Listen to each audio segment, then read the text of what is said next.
Կուսակցություն Բաղդասարյան Լևոն։ Դուք այսօր վերջնական որոշեցիք, որ պիտի մասնակցեք ընտրություններին։ Մենք նախկինում եւս որոշել ենք, առավել եւս օրենքի ուժով հրավիրել ենք համաժողով։ Ուղղակի այսօր տեղեկացանք, որ օգտահաշիվ բացելու համար այսօր եք դիմել, դրա համար ենք հարցնում։ Օրենքը նախատեսում էր կոնկրետ ժամկետում դիմել ենք։ Ո՞վ է ձեր վարչապետի տեխնացում։ Մեր վարչապետի տեխնացում պարոն Ղուկասյանը հրապարակային հայտարարել ենք։ Ցուցակը քանի անձից է բաղկացած ձեր տեխնացումը։ 90+։ Եվ ինչ ակնկալիքներ ունեք, ձեր շանսերը ինչպես է գնահատում։ Դրա հետ կապված մենք նախկինում բարձրաձայնել ենք, մեր նպատակը նա չի, որ տեղերը վերցնենք, մեր նպատակը նա է, որպեսզի օրենքի դիկտատորայի ուժով ստեղծենք արժանապատիվ Հայաստան եւ արժանապատիվ քաղաքացի։ Նաեւ իմ կողքը նաեւ պարոն Վարդանյանն է։ Եթե այլ լրացուցիչ կա, խնդրեմ։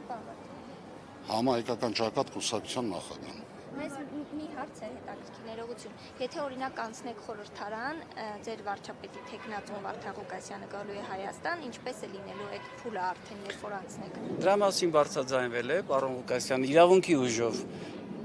իրավունք ունի ընդգրկվելու պատգամավորների ցուցակում, ինչը որ արվել է, եւ իրավունքի ուժով կարող լինել վարչապետ։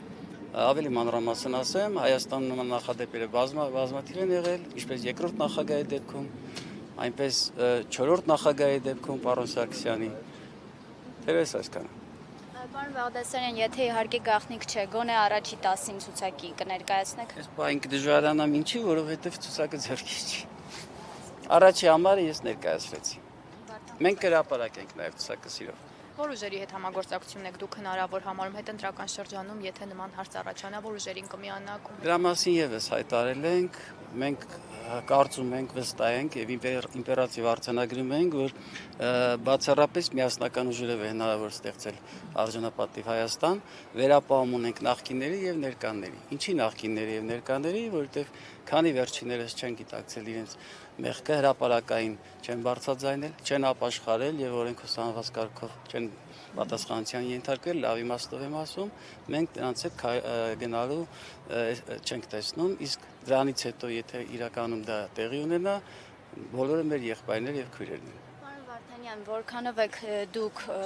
որպես կուսակցության նախագահ հավանական համարում գործող իշխանությունների հեռացումը։ Դա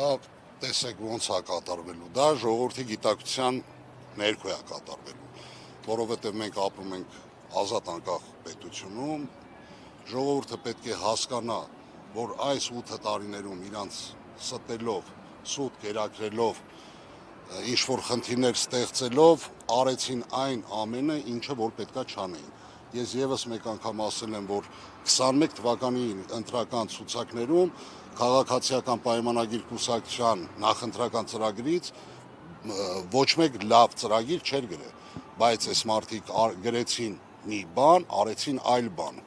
Հիմա դա պետք է հասկանա ժողովուրդը եւ մենք վստահում ենք մեր ժողովրդին։ Պարոն Վարդանյան, իսկ հավանական եք համարում, որ երբ որ Վարդան Ղուկասյանը ընտրվի վարչապետ, Աշոտ Կարապետյանը կժամանի Հայաստան։ Ես հնարավոր եմ համարում ոչ թե մենակ Վարդան Ղուկասյանը, այլ այս իշխանությունը երբ որ հրաժարական տա, երբ որ ինչ-որ մի ազգանվեր ուժ գա, Արշակ Կարապետյանը կվերադառնա, որովհետև Արշակ Կարապետյանի հետախուզումը դուք բազմիցս մենք ասել ենք ձեզ, շինծու գործերով մեղադրանք է, որը որ կազմել է այս իշխանությունը։ Եվ համահայկական ճակատ կուսակցությունը ինչու է պահանջում 44-օրյա պատերազմի հանգամանքների լուսաբանումը, որովհետև նույն այս ռեժիմները նախկին եւ ներկա հրահրեցին Հայաստանի դեմ, սանձազերծեցին պատերազմ, իրանց մասնակցության եղավ այդ ամենը, այսօր իրանք ուրախ զվարթ անում են էլի քարոզարշավ, էլի խափում են ուժերին։ Շնորհակալություն։ Հաջողություն դուս։ Հաջողություն ձեզ։